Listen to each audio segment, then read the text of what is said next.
যার জমার ঘর যেমন সেখানে সেরকম থেকে যাবে, সেখানে যার জমার ঘর স্বর্গ পর্যন্ত স্বর্গে গিয়ে থেকে যাবে। আবার যার একটু বেশি আছে সে আর একটু উপরে উঠবে, যার আর একটু বেশি আছে তিনি সত্যলোক পর্যন্ত গেলেন, তারপরে আর হলো না, তারপরে আর হলো না। যার আবার সেই রকম ধরেন জমার ঘর বেশি আছে তিনি বিরজা পার হবেন, ব্রহ্মলোকে যাবেন, তারপরে বিরজা ব্রহ্ম লোক ভেজি পরব্রহ্ম পায়। এসবগুলো জমার ঘরের পরে নির্ভর করছে। তো কি করে জমার ঘর করতে হবে শাস্ত্রে বলা আছে, সাধুগুরু বৈষ্ণব বলে দিচ্ছেন এইরকম এরকম জমা ঘর করলে এখানে যাওয়া যায়, এরকম এরকম জমার করলে এখানে যাওয়া যায়। অল্প জমার ঘর নিয়ে কত দূর যাবো আমি, আর কদিন খাবো বসে বসে, যেই ফুরিয়ে আসবে তখন তাই তো আর থাকা যাবে না, চলো যাই এবার ঘরে ফিরে যাই, সামান্য টাকা আছে এবার ঘরে ফিরে যাই, ঘরের ছেলে ঘরে ফিরে যাই। এই তো অবস্থা।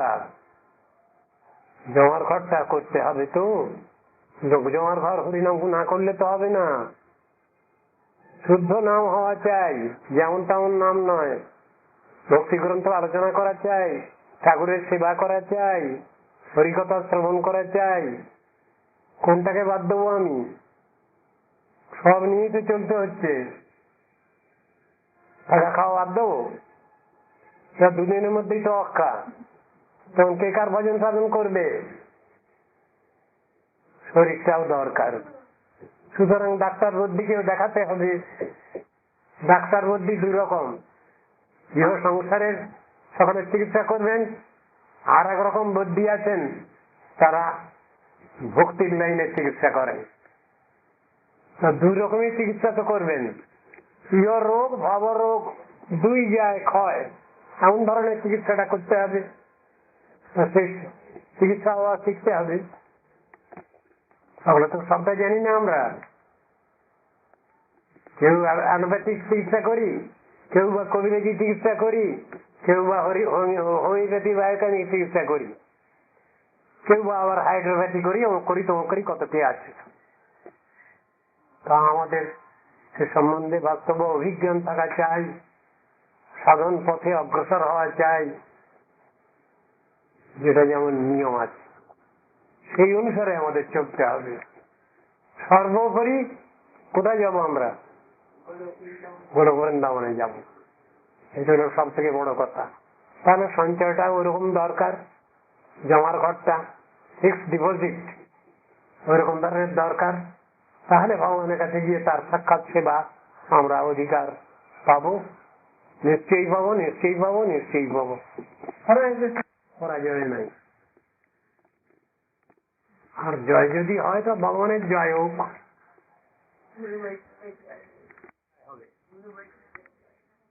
জয় দিলে জয়ী হবে এটা কথা নয়।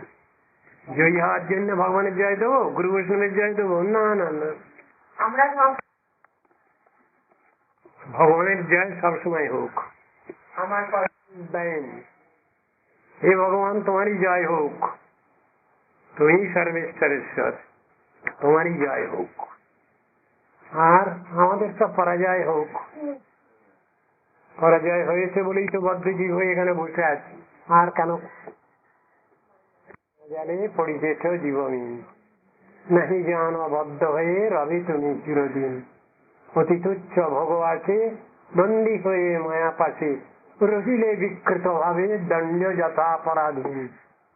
এখনো ভকতি বলে কৃষ্ণ প্রেম সিন্ধু জলে, ক্রীড়া করি অনায়াসে থাকো তুমি কৃষ্ণাধীন।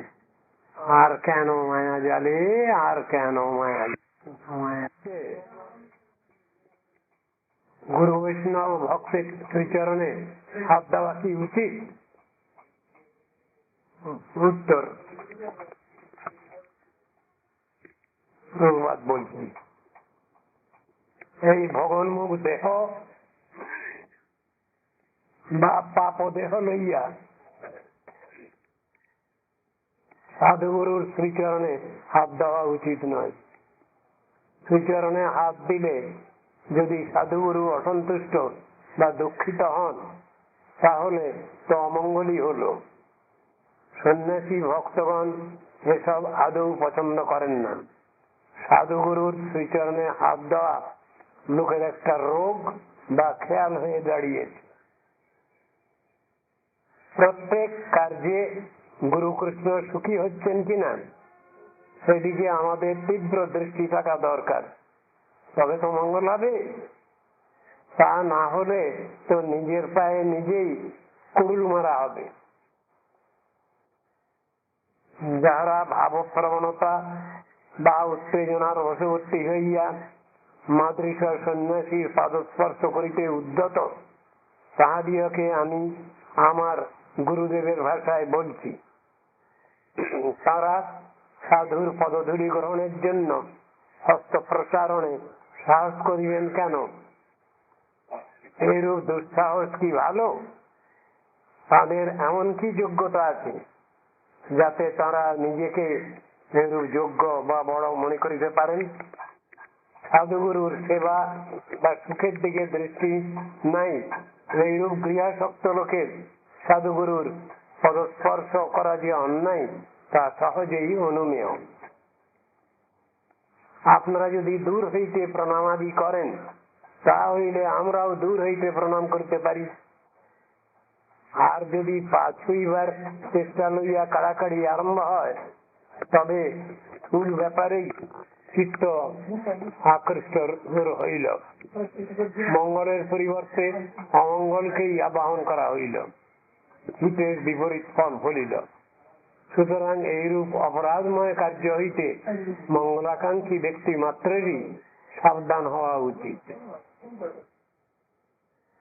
প্রকৃত গুরু কাহাকেও শিষ্য করেন না, তিনি সকলকেই গুরু করিয়া থাকেন, বহির্মুখকে কৃষ্ণোন্মুখ করিয়া থাকেন, সকলকে কৃষ্ণ ভক্ত করেন, সকলকেই কৃষ্ণ সেবায় নিযুক্ত করিয়া কৃষ্ণের সুখবিধান করেন। গুরুর দর্শন ক্রিয়া সবই গুরু, সবই ভক্তি। গুরুর সর্বত্র গুরু দর্শন, কৃষ্ণ সম্বন্ধ দর্শন, তার লঘু দর্শন, ভোগ্য দর্শন বা বিশ্ব দর্শন নাই। মেডিকেল প্রফেসরগণ যেমন ছাত্র তৈরি না করিয়া ডাক্তার তৈরি করেন, গুরুর কার্য তদ্রূপ। যদি বৈষ্ণব গুরুগিরি কার্য না করেন, তবে পারমার্থিক বৈষ্ণব বংশ থামিয়া যায়। আবার যদি গুরুর কার্য করেন, তবে অবৈষ্ণব হইয়া যাইতে হয়। এই জন্য অযোগ্য হইয়া গুরুর কার্য করিতে যাওয়া ঠিক নয়, তাহাতে অমঙ্গল বা অধঃপতনই হয়। গুরুর গুরু অভিমান কখনোই থাকে না, তাহার হৃদয়ে ভগবত দাস অভিমানী প্রবল। কিন্তু গুরু যদি মনে করেন আমি গুরু, তা হইলে গুরুর প্রথম বর্ণের উকারটা লোপ হইয়া যায়। প্রকৃত গুরু 24 ঘন্টার মধ্যে 24 ঘন্টাই ভগবত সেবায় ব্যস্ত, কৃষ্ণ সেবায় ব্যতীত তাঁর আর অন্য কোনো কার্যই নাই। গুরু সেবা প্রাণ, গুরু নিষ্ঠ, ভক্ত ব্যতীত অপরের গুরুর কার্য করিবার অধিকারও নেই। সংক্ষিপ্ত ভাবে এখানে আরো 2-3 জায়গায় দেখেছিলাম, পরে বের করে দেওয়া যাবে। এই আমাদের অধিকার একটা ব্যাপার আছে।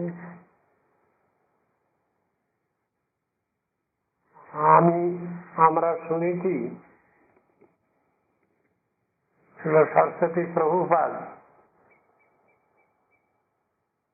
কে কেউ যদি দণ্ডবোধ করতেন, তিনি সঙ্গে সঙ্গেই হাত জোড় করে প্রতি প্রণাম করতেন এবং মুখে বলতেন দাসস্মি দাসস্মি দাসস্মি, এরকম বলতেন।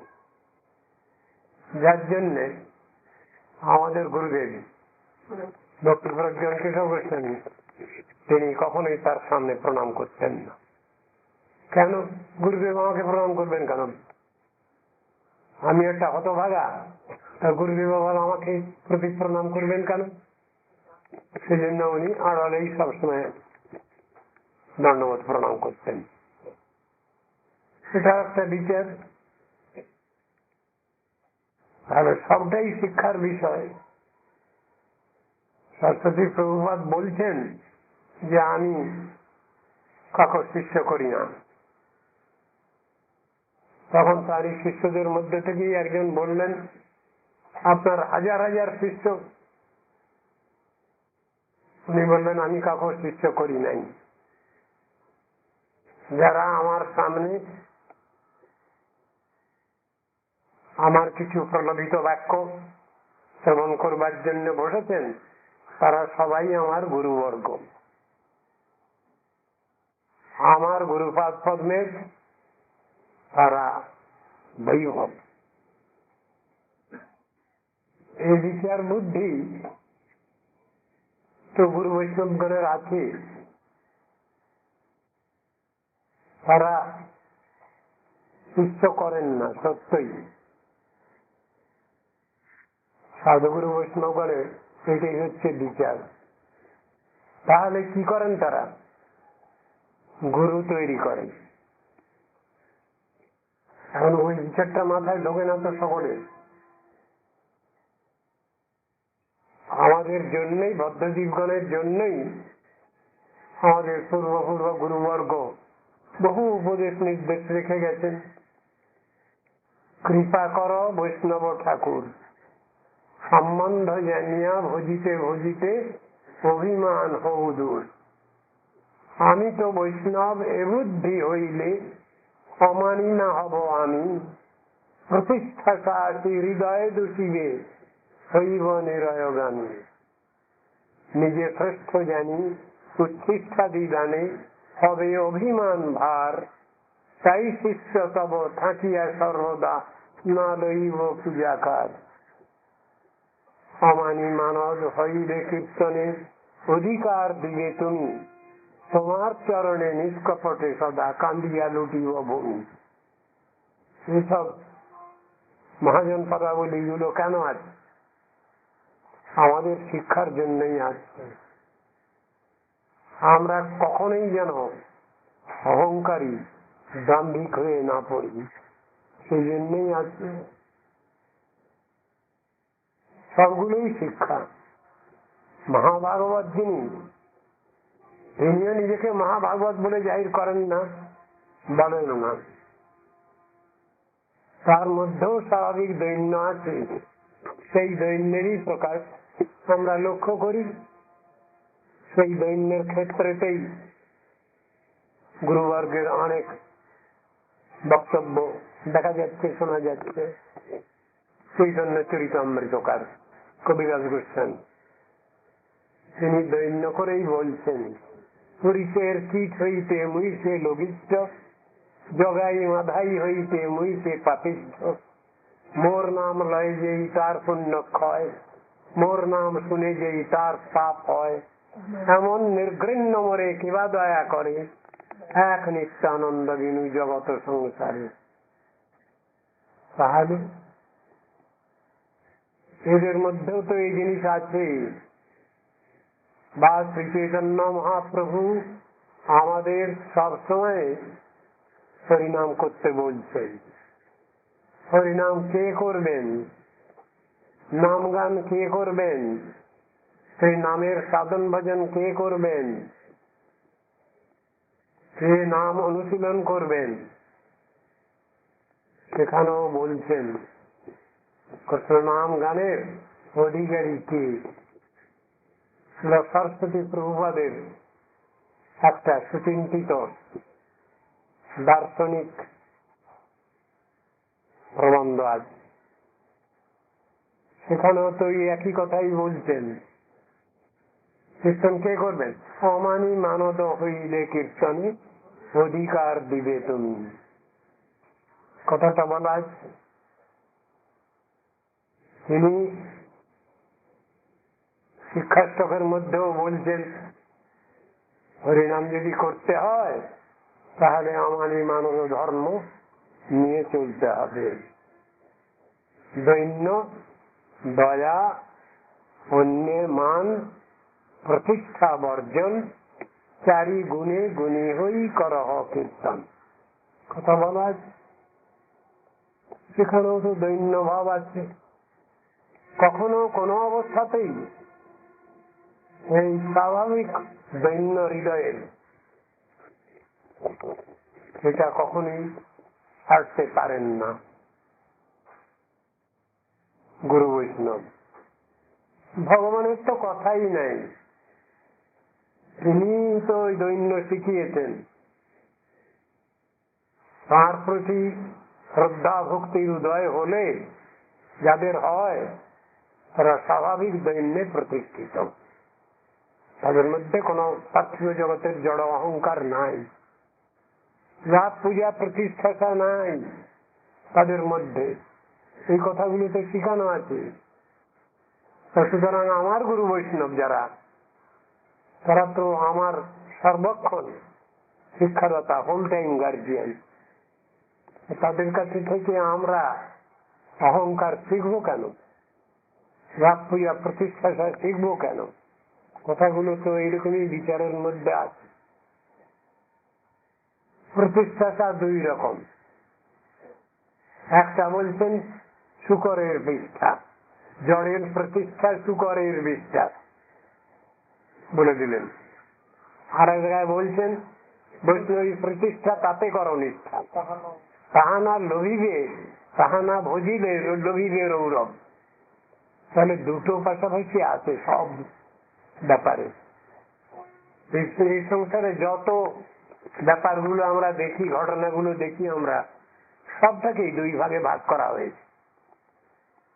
একটা আমাদের ভালো আনয়ন করে, আর একটা আমাদের ক্ষতি করে। জড়জগতের যা কিছু চাহিদা, ডিমান্ড আমাদের, এই সবগুলোই আমাদের ক্ষতিকারক। আবার সেই জিনিসটি যখন শুদ্ধভাবে প্রতিষ্ঠিত, তখন সেইটি আবার সাধক সাধিকাকে উন্নীত করে, ভজনেতে ঠিক ঠিক ভাবে প্রতিষ্ঠিত করে। সব কথাগুলোই তো আছে। আমি কোন কথাটা বাদ দেবো? লেখা আছে কালিদাসের কথা, ঝড়ু ঠাকুরের কথা বলা আছে। বৈষ্ণব প্রসাদ পেয়ে কিছু উৎকৃষ্ট কিছু ছেড়ে দিয়েছেন, সেইটা পাওয়ার জন্যে একজন শ্রেষ্ঠ ব্যক্তি তিনি ভেট নিয়ে যাচ্ছেন, ভালো ভালো ফল, ভালো ভালো জিনিস সব নিয়ে যাচ্ছেন। ঠাকুরের ভোগ দিয়ে তারা প্রসাদ পেয়ে ফল টল খেয়ে যে ফেলে দিয়েছেন, হাঁটি হাঁটি ফেলে দিয়েছেন, সেইগুলো তিনি অবশেষ পাবেন বলে। সেখানেও তো সাধন ভজনের যেসব কথাগুলো আছে তাতে রয়েছে বৈষ্ণবের উচ্ছিষ্ট প্রয়োজন। ভক্ত পদ ধুলি আর ভক্ত পদ জল, ভক্ত ভুক্ত শেষ, এই তিন সাধনের বল। এই তিন সেবা হইতে কৃষ্ণ প্রেম হয়, কৃষ্ণ প্রেম হয়, পুনঃ পুনঃ সর্বশাস্ত্রে ফুকারিয়া কয়, তাহে বার বার বলি শুনো ভক্তগণ, বিশ্বাস করিয়া করো এই তিন সেবন। কথাগুলো তো আছে শাস্ত্রে, কিন্তু তার মধ্যেও বিচার আছে। গুরু বৈষ্ণবদের নিজস্ব বিচারও আছে। তারা যখন স্বাভাবিক দৈন্য দশায় প্রতিষ্ঠিত, তখন তাদের আচরণটা দেখলে মনে হয় এরা বড় কঠোর, এরা বড় কঠোর, এটা মনে হয়। কিন্তু জিনিসটা ঠিক নয়। তাদের মতো দয়ালু কৃপালু জগতে খুঁজে পাওয়া যায় না। আমি যখন সাধন পথে ঠিক ঠিক ভাবে সাধন করে চলি, তখন তারা আমাকে প্রশংসা করেন, হ্যাঁ হ্যাঁ ভালো, বেশ ভালো করছো, আরো 5 জনকে এইরকম শিখাও, আবার যখন কিছু দোষ ত্রুটি করে ফেলি তখন তারা আমাকে স্নেহ শাসন করেন। দুটো জিনিসই তাদের মধ্যে আছে। কিন্তু যখন তিনি গুণাতীত, মায়াতীত, লোকাতীত অবস্থায় আছেন তখন তার ভিতরে স্বাভাবিক দৈন্য থাকে, তিনিও দৈন্য প্রকাশ করে ফেলেন। তখন আমরা কি করব? আমরা তো সাধারণ মানুষ, আমরা ভুল বুঝতে পারি, সেটা তো ঠিক হবে না। কিন্তু তাদের যে স্বাভাবিক দৈন্য সেটাও কি তারা ছেড়ে দেবেন? বা আমরা কি বলবো যে আপনারা ওসব দৈন্য করবেন না? সেও তো বলা চলবে না, ওটা তো তাদের নিজস্ব ভাব। তাহলে সেটাও মানতে হবে। অথচ সাধুগুরু বৈষ্ণবের কৃপা ছাড়া এক পাও চলা যাবে না। এক মুহূর্ত শ্বাস প্রশ্বাস গ্রহণ করে চলা যাবে না এই সংসারে, এই সমাজে। শব্দেরই সামঞ্জস্য আছে, স্নেহ মমতা, পরদুঃখী ভাব, পরদুঃখ দুঃখিতারা, এই সবটাই আছে গুরু বৈষ্ণবের আচরণে। তা ওটাও মানতে হবে সময় অনুসারে। গুরু বৈষ্ণব যখন শিক্ষাদাতা তখনও তো তাদের স্বাভাবিক দৈন্য তারা ছাড়তে পারছেন না। সরস্বতী প্রভুপাদের বোধ হয় 54তম আবির্ভাব তিথিতে বিবাহ সম্মানে ব্যাস পূজা হয়েছিল। তা তিনি সমস্ত অনুষ্ঠান হয়ে যাওয়ার পর তারপরে তিনি অভিভাষণ দিয়েছিলেন। তার আগে সব অনেক সমস্ত ইয়েতে পাঠ করা হয়েছে, সব পুষ্পাঞ্জলি অনেক রকমের।